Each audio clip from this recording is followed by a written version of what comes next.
for that. But Merry Christmas, everyone. Hope you're having a lovely time this year. Hope you're enjoying yourself. You've had far too much food and that you're ready to watch a video, because what we're going to do is we're going to watch a little playthrough I did earlier of Streets of Neotokio. It's a new game that's just come out on Steam, totally free, so you can play it if you want to. And what we're going to do is we're going to do something a little bit different, because believe it or not, this is a long play. I do finish the game, which I think a few of you will now be checking the YouTube time, like really, but I do. And what we wanted to talk about here was the fact that I think this game commits some real cardinal sins when it comes to game creation.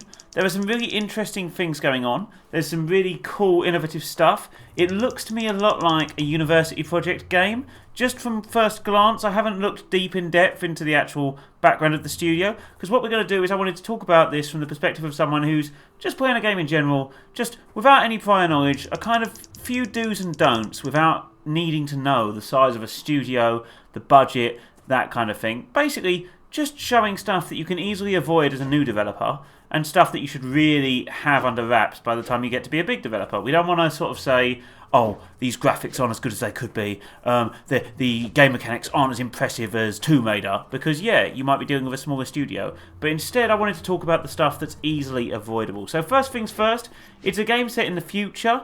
You're playing as this samurai. You're apparently looking for a woman who's like a princess. There are two different tribes. Yours, which are much more traditional, they don't use body implants, and the enemies, which use all of these implants and cybernetics. So, first thing you'll notice is if you're reading this text, it is quite badly translated. And the problem with that is, a lot of it is funny by accident because of that. There's so many issues when it comes to the text in this, where the dialogue doesn't really suit the mood.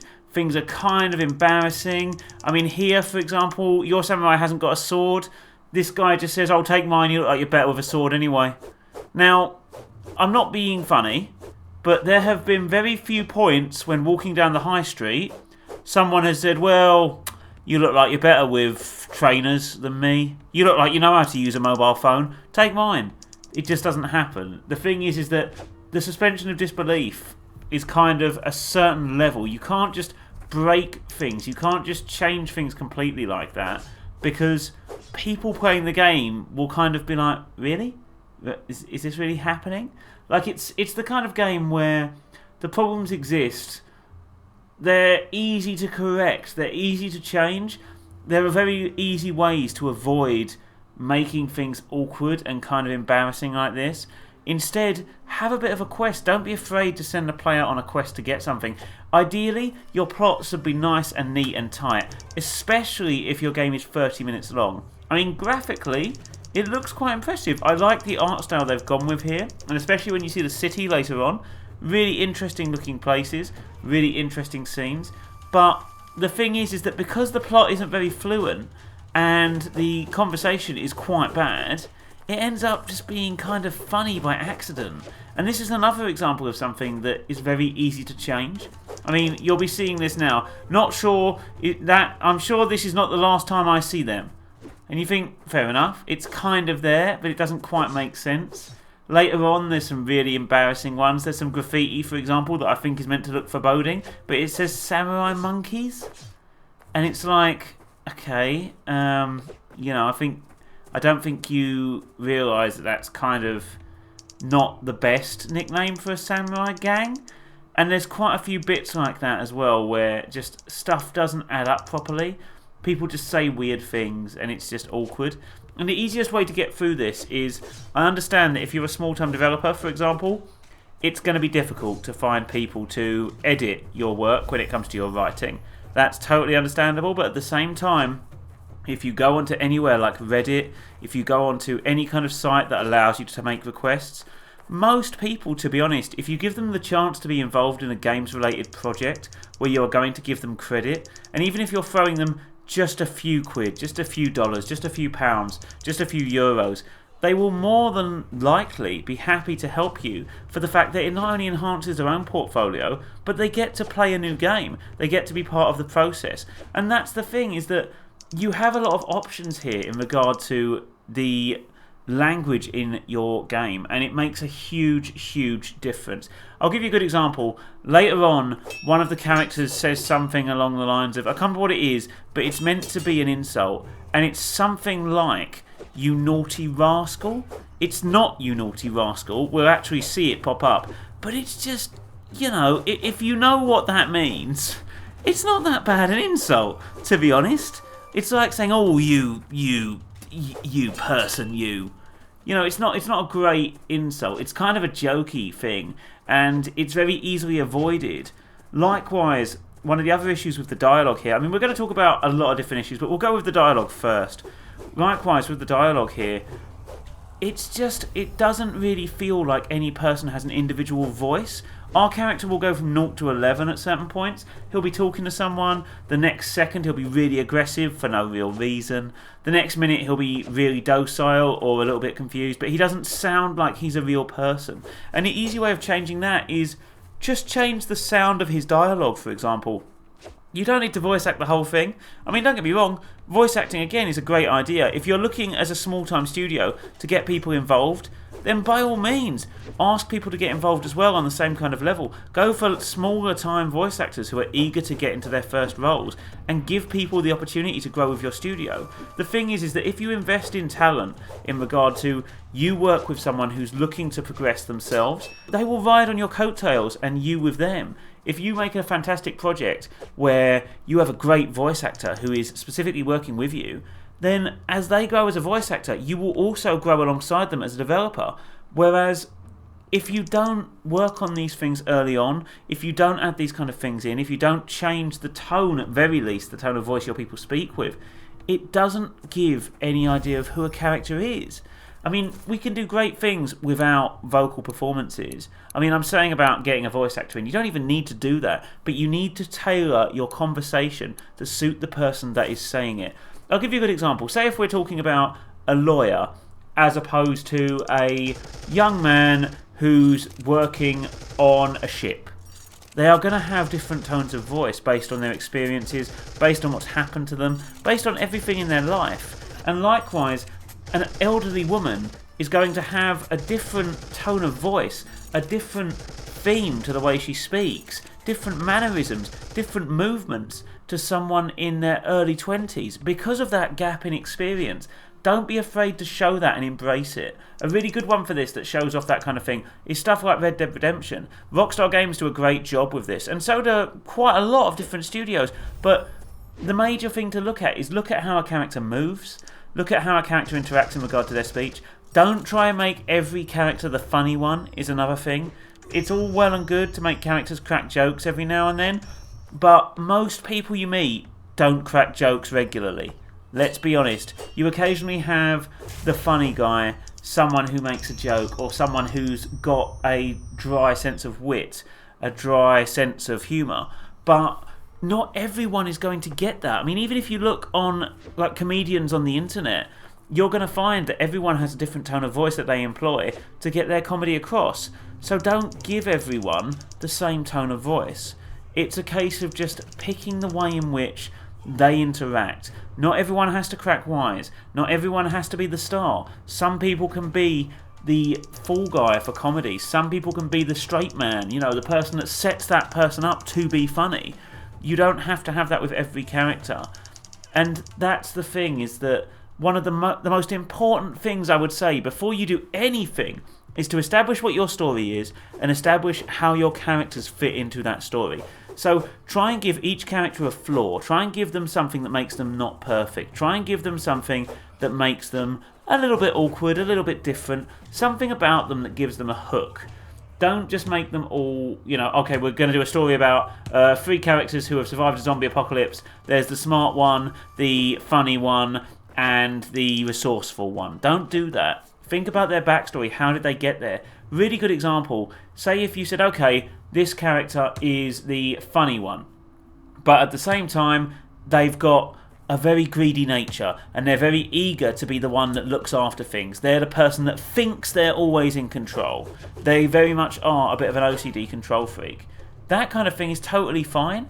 You can do that, and it counts as a flaw. Likewise, you could have a character that is very docile, very friendly, and peps the rest of the team up. But at the same time, you could say, well, this character, actually one of the major problems with this character is that they're a drug addict.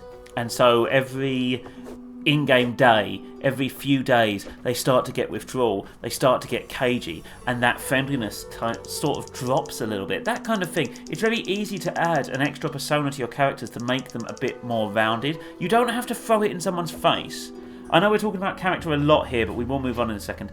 You don't have to throw that in a person's face. You don't have to say, okay, this character has this. Oh, and by the way, his name is Jonah. What's that, Jonah? You are addicted to drugs. Yes, I am addicted to drugs. Do you need your fix? I do indeed need my fix. That is the way it goes. Allude to it, have a character get a little bit cagey, a little bit more aggressive, just really strange little tics.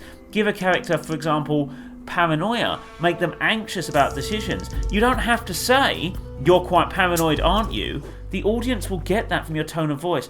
Try and tell your audience a story, but don't assume they're stupid. So the point I would say here, the easy takeaway in regard to tone of voice, with each character, make sure you get your dialogue proofread. Make sure you get everything that you've written checked by someone else to confirm that the things you think mean one thing mean the thing you're trying to say.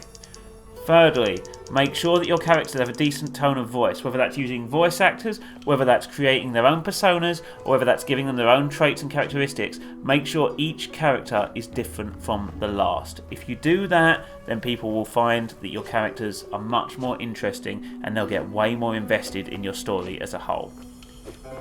So, second thing we're going to talk about in game design in regard to this is feedback to the player. So when it comes to now how I'm playing, it's quite a beautiful game. I really like the graphical design of the game. I like this neon shade, especially in the city. I think it's got this really nice design. But the player needs to feel a sense of feedback and they need to feel like they're part of this world. Because at the moment, I'm just running around in open boxes. They don't have any kind of, relevance to me. When I'm hitting enemies, you might have noticed already, there is no sound effect. There's no crying out or screaming of people dying, which I know sounds morbid, but still. There's no sound of the sword clashing against anything. It's literally just all the time. But also in the world as a whole, try and make sure that your player feels invested. At the moment, for example, I'm running around this really beautiful city. There's nothing for me to do. There's no way I can interact with anything. I can occasionally talk to characters who say just strange things. They give off this casual aggression against the fact I'm in a different clan, but they don't really do anything other than just provide dialogue as to where to go. There's the occasional one that adds a bit of fluff, but for the most part this world doesn't tell you anything, and that's something I would say the world needs to do.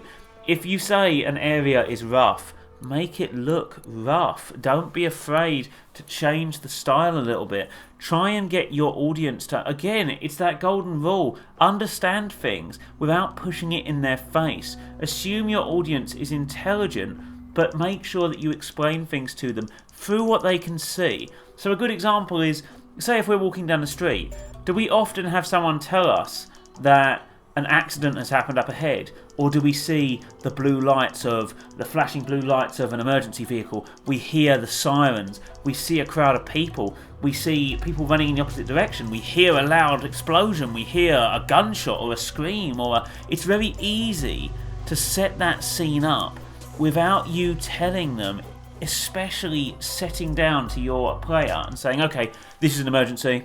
You can show them an emergency through emergent storytelling. You can show them that through the environment itself. You can show a person what the situation is going to be, the area itself, the feel of a place, just through how something looks. It's like these characters here. When you see the Shadow Broker, as opposed to Kaito, Kaito has his hair back, he's got this armour on. When he runs, you can see he's got a sword on his side. He's got that stereotypical outfit that makes you think, oh, this character is therefore a samurai. We think of the stereotypical samurai. When you see the other characters, we've got these women in here that look like cybernetic women. You can see on their faces they look cybernetic. But the men tend to just be the same guy in a tunic with a slight different change of colour, if that. It doesn't allow us to see anything. And, for example, we've just gone to the Shadow Broker who told us all these secrets. We bump into someone else later. They have the exact same outfit. They betray us. They look the same. It's hard to tell who's who. But don't be afraid to do that. Let players and people understand the way in which your world works through the design of the things around them. They don't need to be told expressly, but the world itself needs to feel like a living, breathing place. And you don't need a huge budget for that. I mean, this world here, this city, I think they've done a really good job in regard to making this cyber Neotokio style city. It feels like what I'd imagine they wanted it to feel like. This blend of feudal Japan, feudal China with the future, but at the same time, there's not a lot going on. There's not much variation. We go into certain areas and characters will tell us, oh, this is a bad area. It's no different than the good area. It's no different than the palace. The palace is no different than the back street. The back street is no different than the shops. There needs to be a bit of a feeling of difference here. And it doesn't take a lot. All you need to really do is add in some grime on the floor. Change the type of advertising you're seeing. For example, change the filter, change the lighting, make it so that some of these lights don't work. It's a really easy way to get your player invested in the world around them, and it will make them want to get involved. I mean, here's a good example. This kind of ties the two together. You go through the inventory here, a lot of the objects have descriptions that don't make any sense to a Western audience. Drink this to get high. That's the health potions. But also it means that you get dragged out of the storytelling because the world isn't telling you what things are or how they fit in. These are just words. So the potion's got a special name. What is it? What does it do? Nobody really talks about it. Even when they do, it's just sort of glossed over. Use the world to explain to us how this works. This entire quest we're doing now is just out of left field because you get told vaguely about the war between the two clans or how the two clans don't see eye to eye. And then immediately you're searching for someone and it's not really clear who. I mean, I know it's the princess, but it doesn't really tell you much at all. And that's the job of the world, to give you that information and to encourage you to get involved. I mean, here's the palace doors. There's no difference from the last side street except the doors look a bit posh. There's nothing to differentiate this place from places we've already seen. So that would be my second point. My second point that I'd give to anyone making a game is make sure that your world gives feedback to the player. Make sure there's feedback on a gameplay level, for example, the sound of the sword, the sound of a gun firing, the sound of that impact, the fact that they can feel like they're making aggressive or important changes to the world around them and show that they are making a difference. Make them feel like their actions have consequences and feelings, but also make sure that you weave your exposition into the narrative. Make sure that your world is showing your players exactly what it wants to be. If you're saying that this is the case, that you're in Neotokio, the future of Japan, make sure that you've got things around the world that are telling you where that place is. Have posters and things like that to tell you what the politics of the place is. Have different establishments, different areas, different looking things, and explain to your player through gameplay exactly what things mean. So, the third thing I really wanted to talk about with this is I wanted to talk about the idea of the story. Now, when we're talking about the story, this is one of the most important things I would say. Make sure that your story is clear, concise, and it makes sense throughout. So a short game is totally fine. It doesn't matter if your game is short. That's not a problem at all. We've seen games before that are an hour long, 30 minutes long, 20 minutes long, 10 minutes long, that have got such a good story, such good storytelling, even if it's basic, that it's enjoyable, it's fun, and it's worth the money. But then at the same time, this, for example, ends very, very, very abruptly. It doesn't make much sense. It just ends on a vague cliffhanger. I doubt we're going to get any more of this. What happens? I don't know. What's going on with the world? I don't know. Not very interested. Don't really care. And that's the problem, is that your story can be basic, but it needs to explain to the player why they're doing what they're doing, why they should care about the characters they're interacting with, and why their mission is important. Let's take this mission, for example. We're going to a place to save the princess. We know these two clans don't get on. That's it. That's all we've got. That's basically all we've got. But we could expand on that. We could talk about the tyrannical rule of these robot-style samurai. We could talk about how politically they're policing the street with these drones that you can see coming around. We could allude to that through posters. We could talk about the fact that they're much more authoritarian. We could talk about different things within their regime. We could talk about the way that their hierarchy has led to a fraction of factions, and that a rising star in the political sphere has thought, right, if I can capture the princess of our enemy, that will make me successful. That will give me, for example, the edge I need to become the next daimyo, the next feudal lord. Something like that. Then we could have our samurai tie in. Maybe he's gone to this world, he is overwhelmed, he is beaten. The classic story of someone in the place they don't belong, being beaten the first time but then rallying, meeting these people, these unlikely allies that don't really want to help each other but will help each other, as he learns to embrace the culture that he has learnt to hate in order to beat a common enemy. Something like that is far stronger than the stereotypical Mario plot, and this game even endorses that. There is a point where the character we just spoke to, the hacker, actually says to us, oh, your princess is in another castle, or your princess is in this castle. There's this whole sort of, oh yeah, do you understand, it's a Mario reference. But because you haven't jumped off from that story, it basically is Mario. There's no reason for these things to happen. You know, it's a very, very basic plot, but it could be far more easily to get invested. It could be far deeper if you spent the time just very quickly fleshing things out. I mean, me coming up with that, I've only fleshed out that little bit of plot there very, very quickly, but you can do it very, very easily. I mean, say if we're looking at these guys here, like I say, we can talk about the factions within the role itself, we can talk about the city itself, we could talk about the fact that the people feel oppressed by the samurai overlords from this clan, and therefore they're all quite happy to help you in a subterfuge kind of way. Maybe you're going to work with them, and it's going to make your ascent into the castle easier and easier because of the fact that they're all angry and against this totalitarian rule. Maybe we could say that actually the princess, she's not been kidnapped. Maybe it's a case of her escape because she feels like she's trapped by fate, because the clan that we're working for is actually refusing to embrace change and forcing her to marry someone she doesn't want to marry. We could go anywhere with this. We could have our character question who they are. We could have the blending of different peoples, the idea of different things, the old versus the new, the good versus the bad in regard to different things like that, rather than just, here are the bad guys, here are the good guys, or good guys, sorry, there is no background, off you go. There's a lot you can do with this formula, and there's a lot of ways you can enhance your story to be something far more complex very, very quickly. And complex stories draw people in. It doesn't need to be a game with amazing graphics to get someone on side. My favourite game, probably of all time now, to be honest, is Undertale.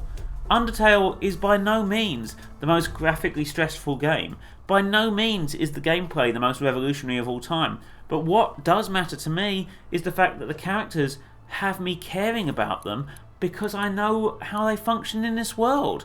The story has multiple functions to it. It tells me about how things have changed in subtle ways and lets me bridge the gaps. I become invested in the end goal of doing what I want to do to help the monster underworld, or the monster underground, sorry. That's the whole point of the story. Things should be encouraging your players.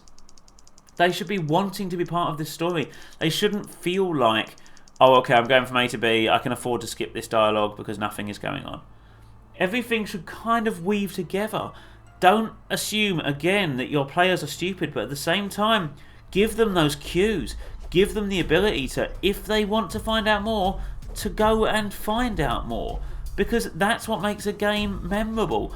Personally, I can't really remember much of this game because I'm just running around slashing people. There's no reason for me to do so. You know, oh, I'm saving the princess. Summarise the plot, saving the princess. Oh, okay. There's nothing else. Now ask me to summarise the plot of Mass Effect 2. Okay, well, the Reapers are rumoured to be coming back, but at the same time, a lot of people aren't on side, so you're travelling around getting people on side whilst also working against a threat greater than yourself, whilst gathering the allies you need. Okay, interesting. Interesting plot hook. Sounds pretty interesting. There could be a lot of places you can go with that. It doesn't mean that you have to have extensive writing at every single point. If you look at Mass Effect, if it was condensed down to a shorter game, say if it was an hour long, that's fine. Just add 2 characters. add 2 factions and 2 characters as NPCs that can help you. As long as they're fleshed out, people would be happy with that. Don't get me wrong, I love Mass Effect the way it is, but it can be done. Shorter games with interesting stories can be done. You don't need to be an epic. You don't need to have this 7-act story in order to tell a good story. You can tell a great story in 30 minutes or less. You can tell really interesting stories through short dialogues, short discourses, through interesting world building. And that's the thing I would say. When it comes to your story, make sure it's clear and concise, but also make sure that it's not that basic that it's going to make people bored. Make sure it's memorable in some way. You don't have to have every character being a traitor or have everyone turning on everyone else. You don't have to have the twist to end all twists. Just add a bit of a human element there. Don't be afraid to take something as an aspect and put it in there. Try and grow that story. Try and grow that world.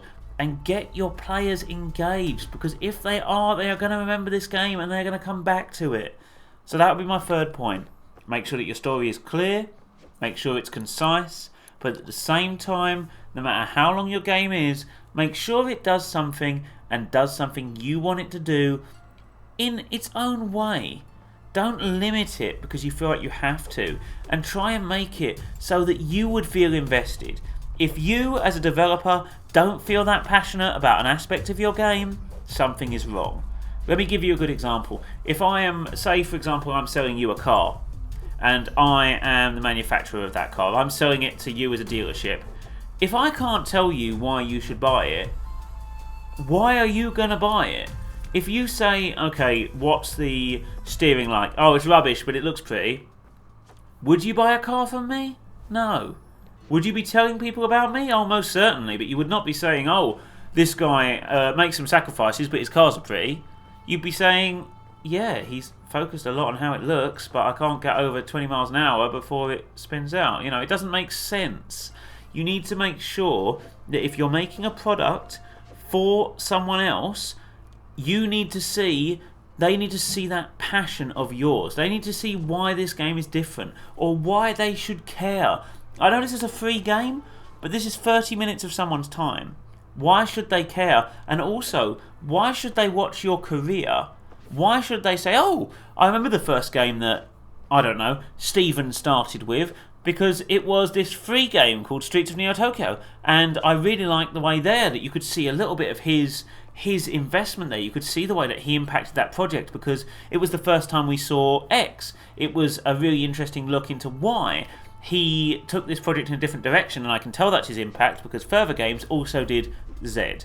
It's a case of making sure that your game has what it needs to kind of get people to want to play it.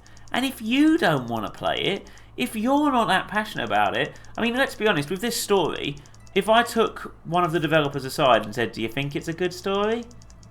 I don't think many people would say, yeah, definitely. Likewise, do you think it ends in a fair way? Do you think it ends in a way that encourages people to wait for the next bit? If the answer's no, then why would you play it? It doesn't feel like it fulfills many needs, and that's a problem. You need to make sure that the game itself is something that you would want to play. That's basically the rule of thumb for any kind of creation that you're putting out there, whether it's videos, writing, books, films, games, scripts, anything. If you make it a passionate project that you would want to play, the likelihood is that someone else will want to play it too. Same with books. If you write a book that you would love to read, there will be people out there who would like to read it. If you do things that you care about, they will always turn out better than things you do purely for profit or purely to show off.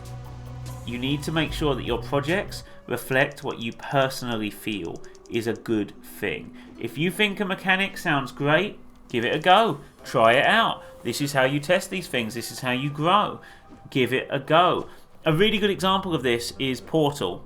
When Portal 2 came out, fans were desperate to have GLaDOS in it. A rumour went out that GLaDOS was basically not really in the game and it was all about Cave Johnson. People were angry that GLaDOS was taken out, so Valve put GLaDOS in, which meant we had very little time with Cave Johnson. Then the game came out, and what do you know? Fans were saying that they did like GLaDOS, but they'd much rather have had more Cave Johnson. If you're passionate about something, and you make something feel good, players will come and play it, but you need to feel passionate about your project. And this is the last point I'm going to go across here, and that's the difficulty curve in your game. So, here you'll see me getting absolutely destroyed. I get killed a few times here. The thing I would say about difficulty in games is try and make it so that it's challenging to the player without being unbearable. You want your players to feel like there's a wall that they have to climb, there's an obstacle that they have to beat, something they have to traverse, but at the same time, try and play to your strengths. With this, we only have a dodge and a stab. We don't have a block, we don't have any other real kind of abilities. We've got a gun, but it's not very effective. So don't go too deep in regard to the combat phases. Don't slug your players with tons and tons of enemies that they can't really handle because the combat is not intuitive enough. Instead, let them go through trials. Let them work their way through puzzles and interesting schemes like that with the occasional combat. Stick to your strengths. It's not a problem if your game is not full of action sequence after action sequence after action sequence or really intense, hard, Dark Souls-esque combat. That's fine, but stick to your strengths and do it well. Your players will appreciate it. Try and make sure that you're not putting in difficulty for difficulty's sake to pad out a game, to make it longer than it needs to be, or to purposely punish your players for making a decision. Try and leave it up to the player. Allow them to grow with the game, learn the way the game reacts, learn different things about the best ways to tackle scenarios, and let them go for it. Don't just throw them into areas filled with enemies and just say, yeah, go ahead. Because people get bored very, very quickly. Instead, mix it up.